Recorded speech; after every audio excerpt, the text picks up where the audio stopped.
Shalom, shalom. First and foremost, I want to give all honor, glory, and praises to Yahawah, Ba'ashem YAHAWASHI, Ba'ashem RICANS. Double honors to the elders and apostles of Great Millstone who taught me this truth. And shalom to the mighty Akim and Akwaf out there who are diligently waiting to be delivered from this final captivity and are pushing this truth out in sincerity. Today's topic is going to be entitled, The Bible Was Made by Israel for Israel. Okay, so there's a big misconception that people think the Bible was made by the white man. Okay, so I'm going to go into that and prove. The Bible, I'm going to go into that and show it was not made by the people of the Caucasus Mountains.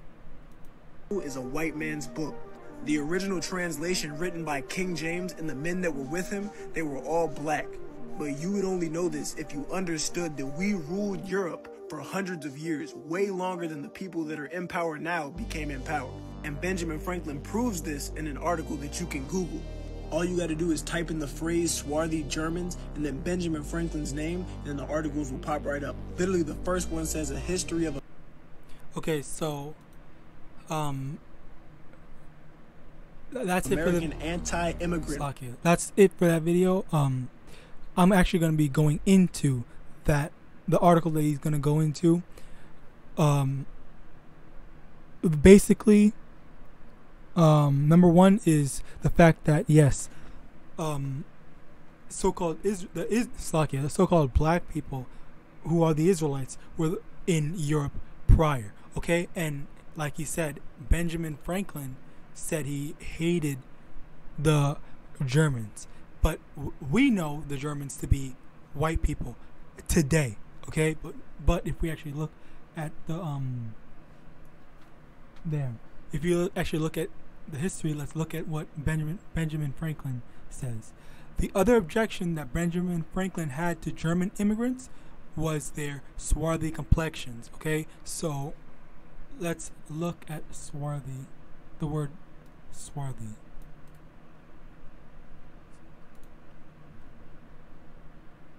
Swarthy. All right, dictionary. Naturally having skin of a dark color. Synonyms: dark-skinned, dusky, swarth. All right.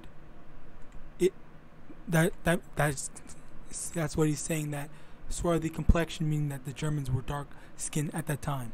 Okay, let's see.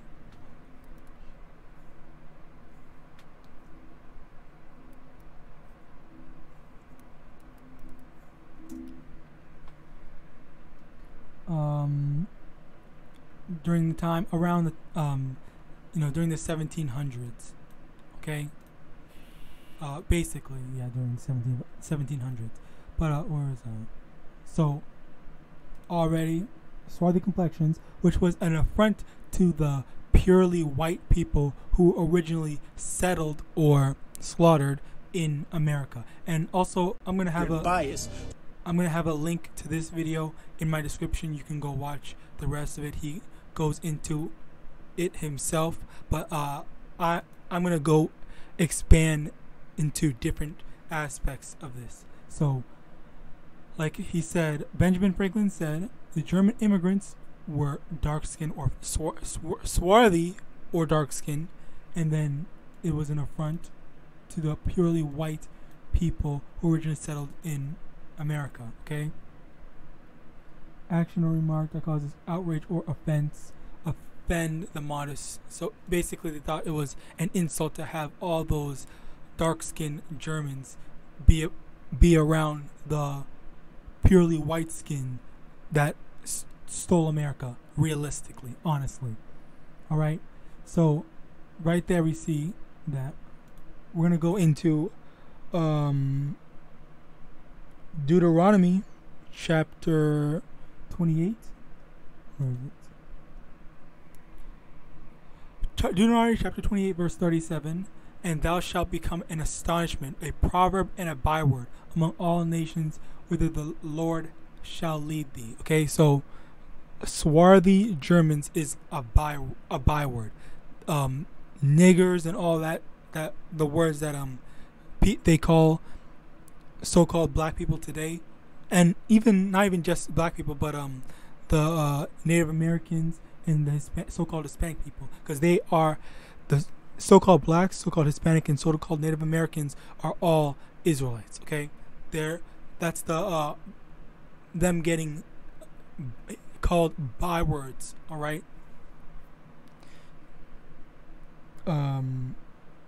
In Revelation chapter 1 verse 14, his head and his hairs were white like wool, as white as snow, and his eyes were as a flame of fire. Okay, so verse 15, and his feet were like unto fine brass, as if they burned in a furnace, and his voice as the sound of many waters. So first in verse 14, his head and his hairs were white like wool, as white as snow. So his hair was white as snow. The color of his hair was white as snow, and his hair was like wool. Okay, his hair and his hairs were white wool. The head of his hairs, like his beard and whatnot, was white, and his hair texture was like wool. All right, and then in verse 15, his feet like unto fine brass. Okay, his feet meaning the color of his skin, because obviously how is his how is it if you take the thing and say, oh, his head, it says his head was white, that's not what it says. It meant his head and his hairs. Okay, the hairs of his head was white, but his hairs were like wool. And I searched up bronze brass. Let's look at brass. But there's bronze, the color bronze, and then now look at brass. Okay, so obviously this is more of a darker skin, completely unlike this. This is not. Well, it's a little bit more, but if you take the second part, so we have brass, and then we take the second part as if they burn in a furnace. Okay. Oops.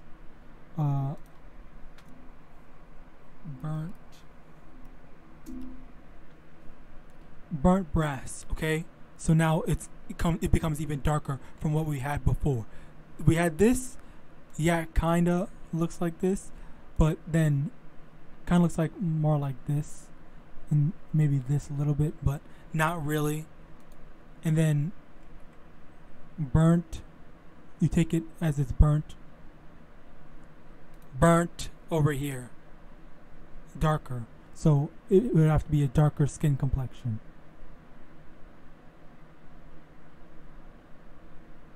Definitely not this. Not even brass.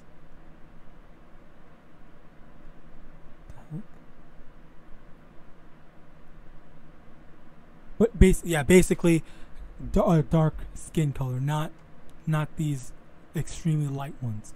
This may look similar to brass in the painting, but obviously in the painting, yes, it looks like that, but in real life, if you were to look at them face to face, they would look paler.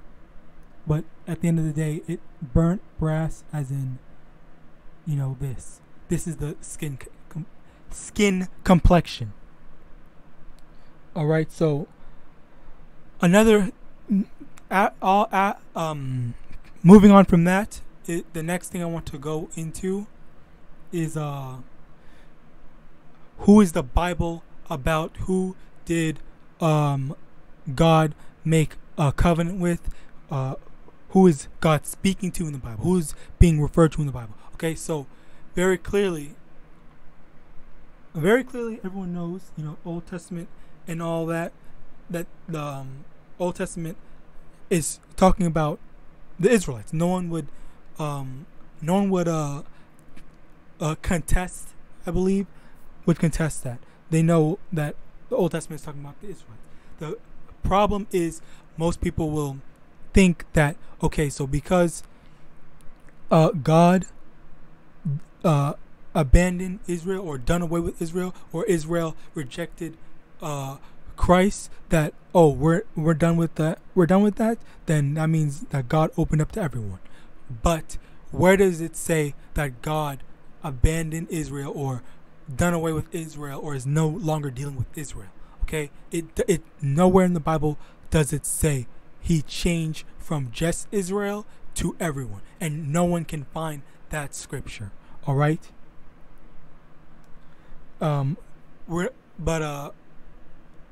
Firstly, we're take it step by step. Exodus chapter 7, verse 16.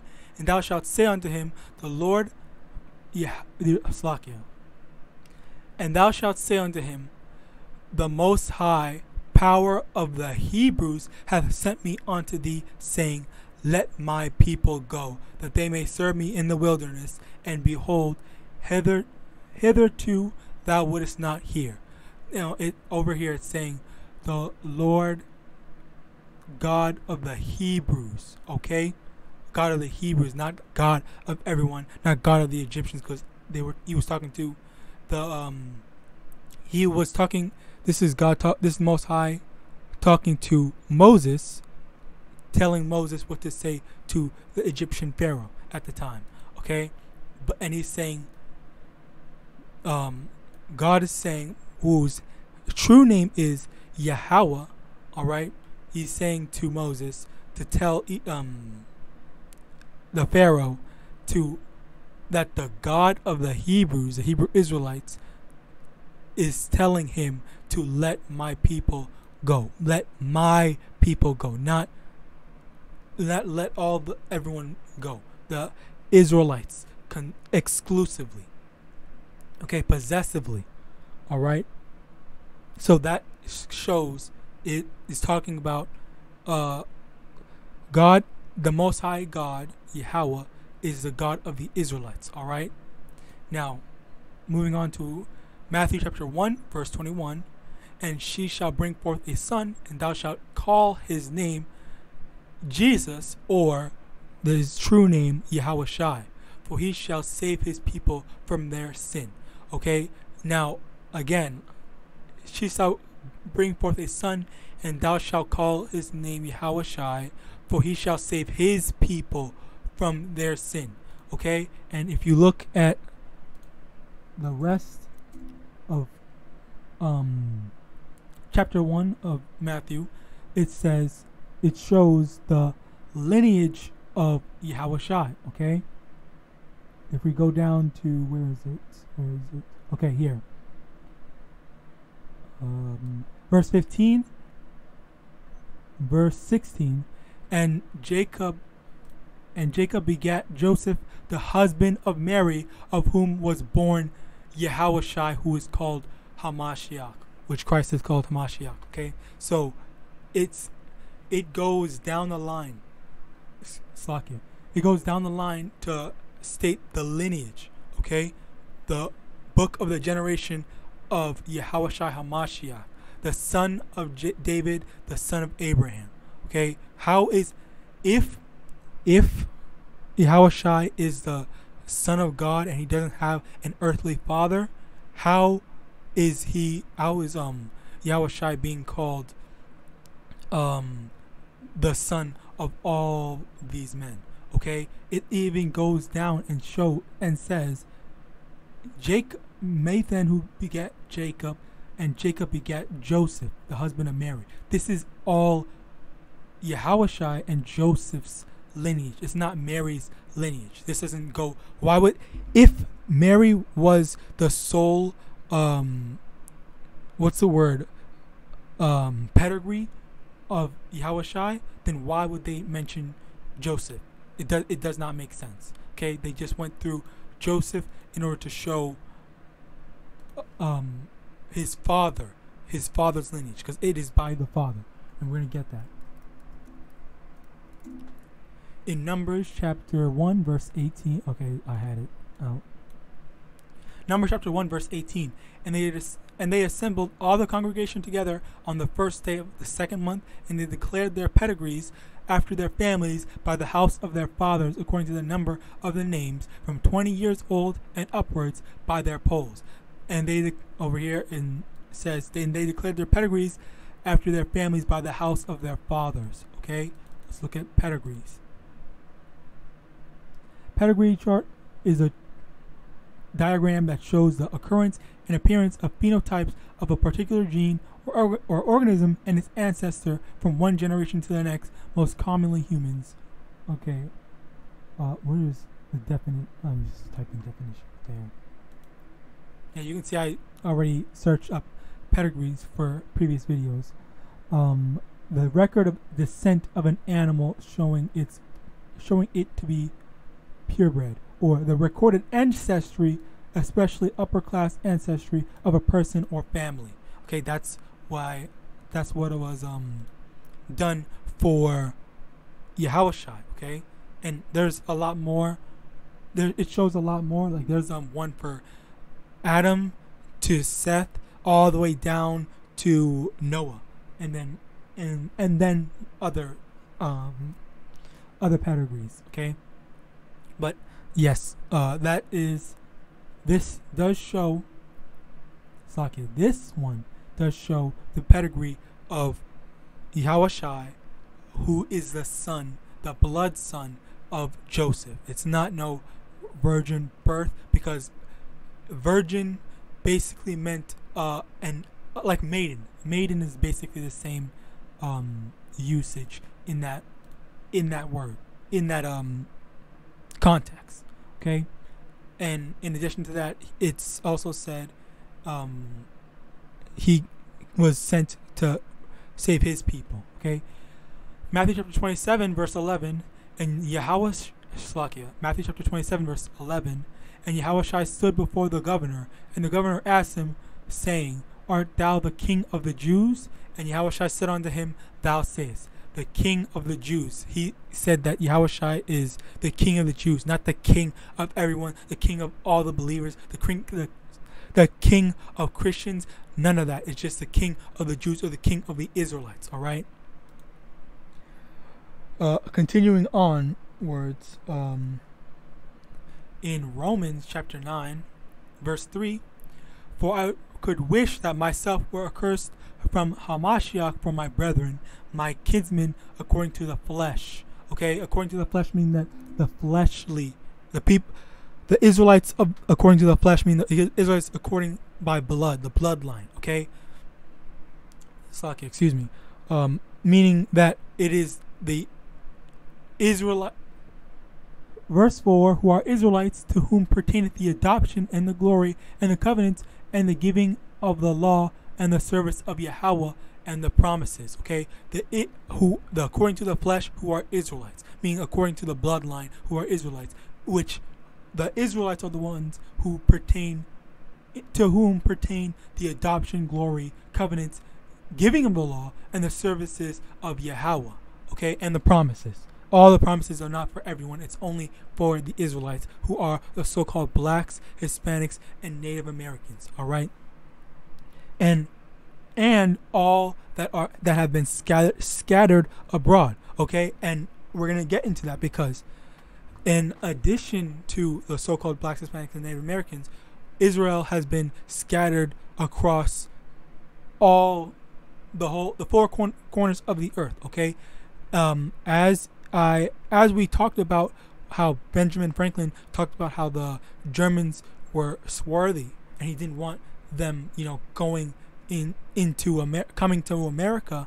It is that goes to show that all the not all of them, but some Germans, their lineages go back to Israel. Okay, that's not just because basically, if you get a so-called black man with a so-called white woman, okay, and then they have a kid, that kid comes out light skinned. I am literally trying to think of some. Oh, perfect, Blake Griffin.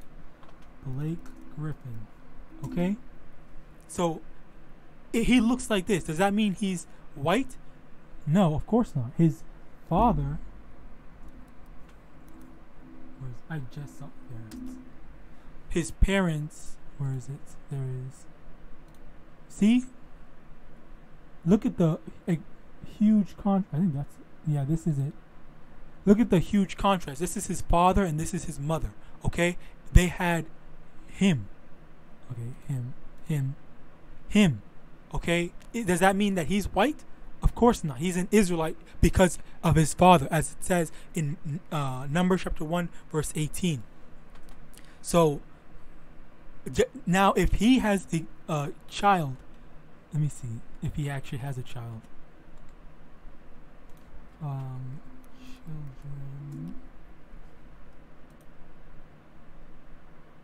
Okay, right there, that child looks extremely white. He looks like he's white, okay? But he's not. He's an Israelite because his father is an Israelite, okay? And Blake Griffin's father is an Israelite, okay? He's extremely darker than most average looking Israelites, all right? So yes, these two are both Israelites, regardless of the fact that they look Slakia, excuse me, regardless of the fact that they look white, okay? And this goes for all nations, okay? It could be for Europeans that look white, just like the Germans. There could be Germans that look white but are actually Israel. There could be Indians that look like they're Indians but are actually Israel, as the same example. There could be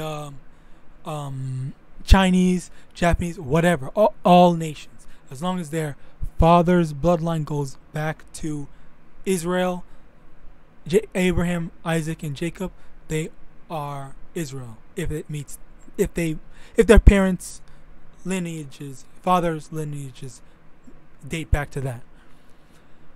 But Deuteronomy chapter 30 verse 3, then that the Lord thy power will turn thy captivity and have compassion upon thee, and will return and gather thee from all the nations whither the Lord thy power hath scattered thee. Okay, which he scattered Israel among all nations. Okay, but he's going to soon gather them all and unify all the Israelites. Okay, very, very soon.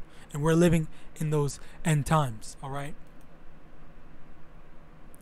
But yeah, so again, all the Israelites have been scattered, and back then, you know, if there's like one black, so-called black man among 10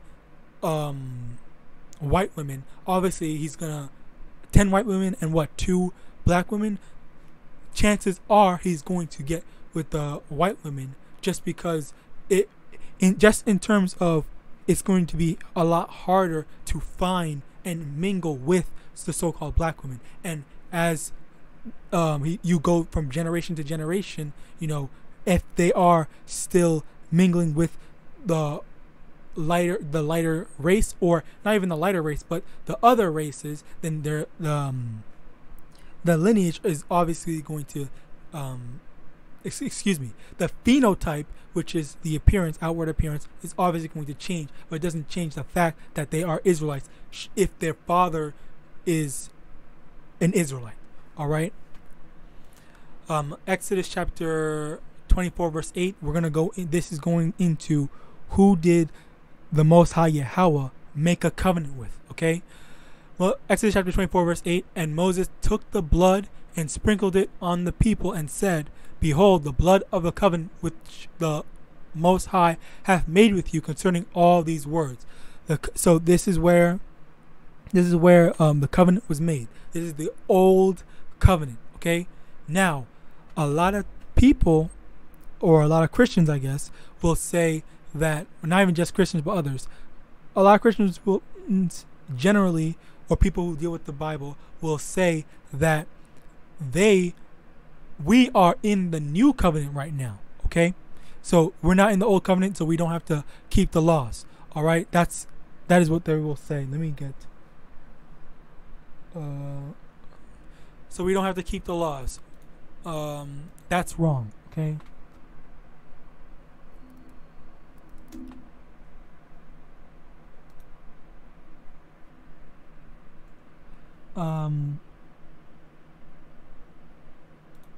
Matthew chapter 5,